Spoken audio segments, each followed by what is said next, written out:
All right, you guys, today we are going to explore the difference between when we use an equal sign and when we use a congruency sign.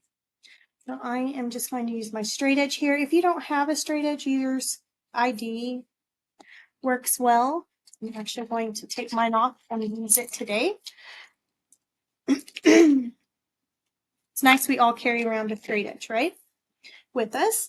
So equality, when we use an equal sign, versus congruent or congruency, right? When we use a congruent symbol. Just clean this up here. And I spoke with my classes and they said that they like it better if I go all equality versus and then all of congruency. So we are just going to focus on this half of the paper for right now. Okay.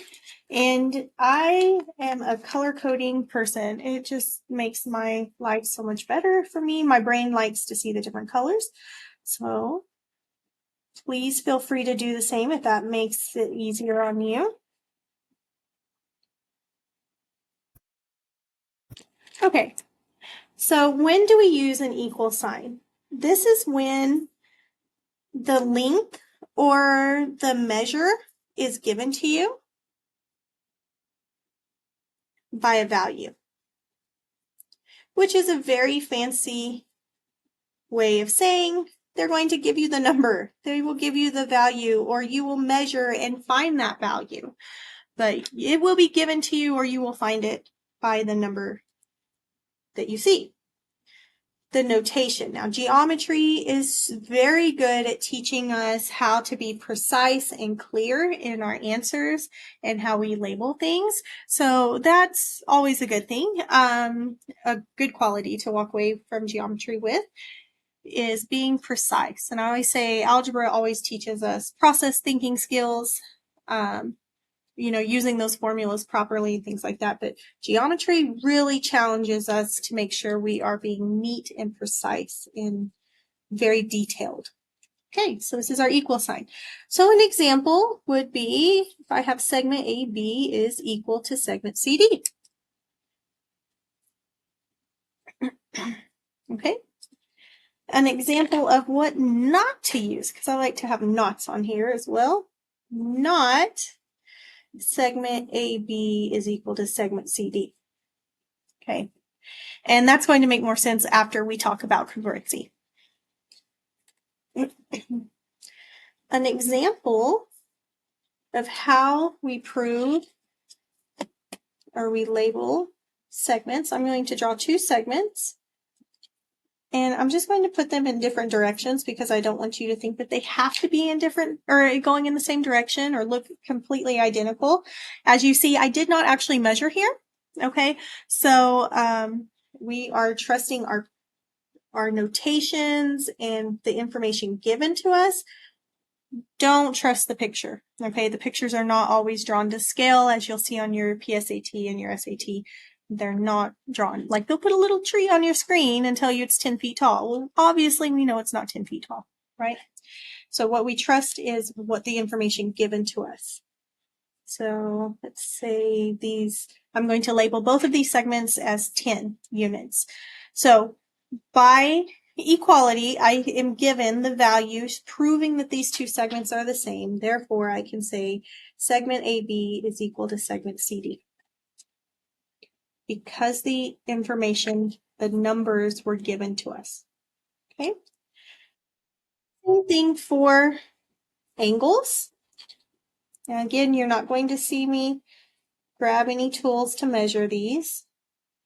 And they don't have to necessarily be going in the same direction.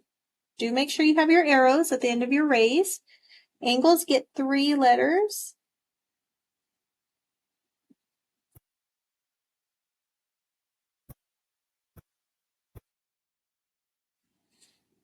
I forget to look up sometimes. All right, so how am I going to know if these two angles are equal? Well, I have to be given a value or I have to be able to find it. So if I labeled, and they'll be labeled inside the mouth of the angles here, if I label that they are both 89 degrees, then therefore I can say both of these measures are equal. So we put measure of angle ABC is equal to the measure of angle DEF. So it's important that we use the little m here as well, telling us or somebody that these two are equal. And even without the picture, because I use the m, that tells me that you had a number. You had the value somewhere given to you, or you found it, and that's how you're proving that these two are equal. And that's what that little m meant. If you didn't have the m, then that would tell me you had to have a picture. Okay. So for example, I didn't change my colors. For example 3, we're going to write on triangles. You guys, triangles are not equal. Okay, we do not prove that they're equal.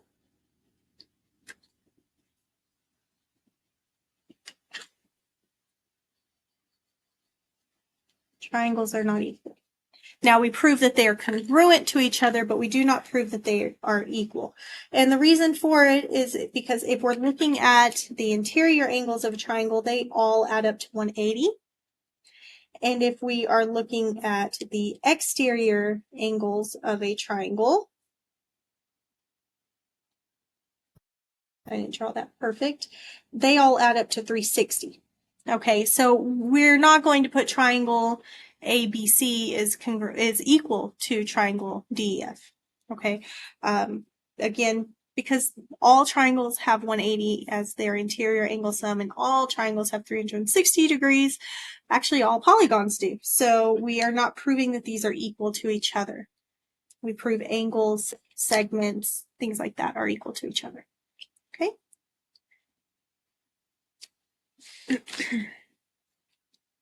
Congruency. Scooch over just a little bit. Okay, so equals, there you have to have a number. Either you find the number by measuring or it's given to you. For congruency, they are having equal length.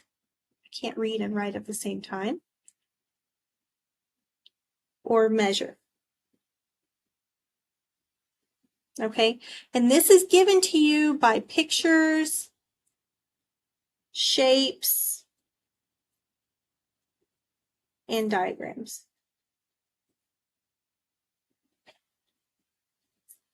Okay, so I know they both have the length or measure, right? Measure, measure. Well, right, we're still proving that things have the same length to them, the same measurement to them, but sometimes we're given numbers, and that's when we use equal signs, and other times we are given notations like tick marks and things like that from our pictures and diagrams. So the notation for congruent is an equal sign with a similarity symbol above it, the little squiggly line above.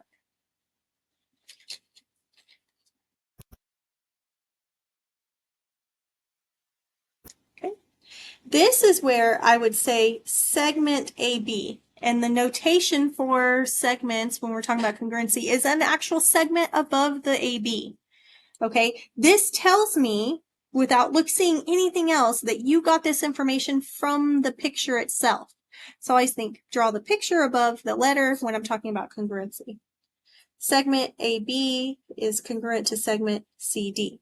This is when we want to use the notation above, saying, I got it from the picture. Okay, so you notice not over here for equal, because that means this without the segment above, that's telling me you were actually dealing with numbers themselves from this segment. This is telling me you got it straight from the picture. Okay. Example 1. Again, just drawing two segments. I'm not measuring them, so that means I have to be able to mark that they are the same, either over here, equality, we mark them the same by having the same numbers. In congruency, we use tick marks.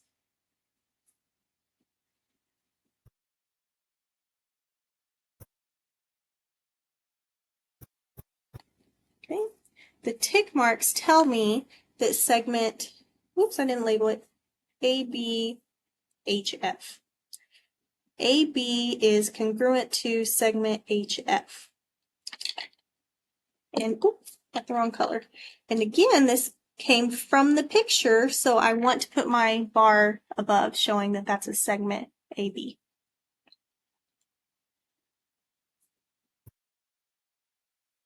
Okay.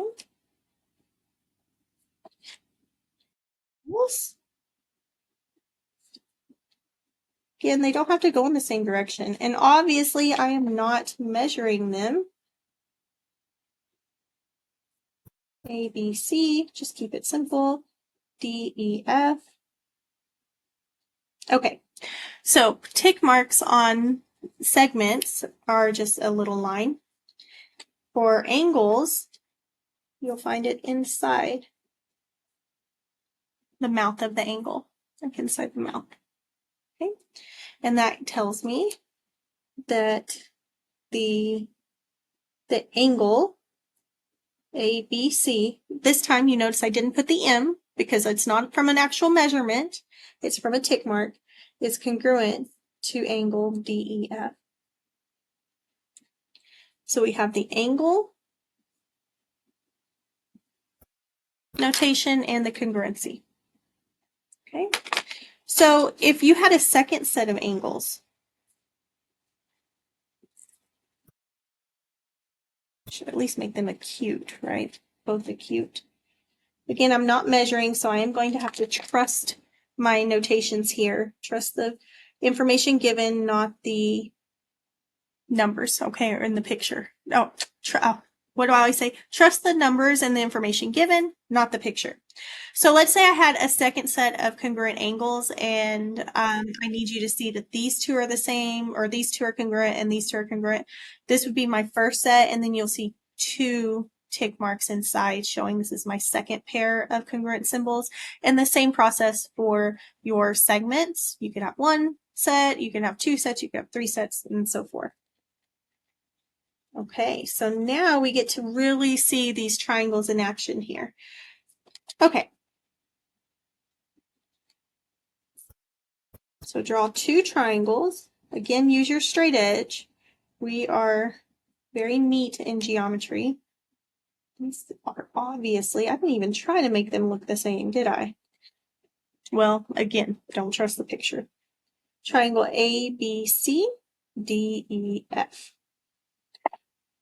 Okay, so if, again, we cannot say that these two triangles are equal because when we look at their numbers, all of their interior angles should add up to 180, all their exterior angles add up to 360. So what we want to do is look at their notations that will be given. So I would say these two sides are congruent to each other. These two sides are congruent to each other.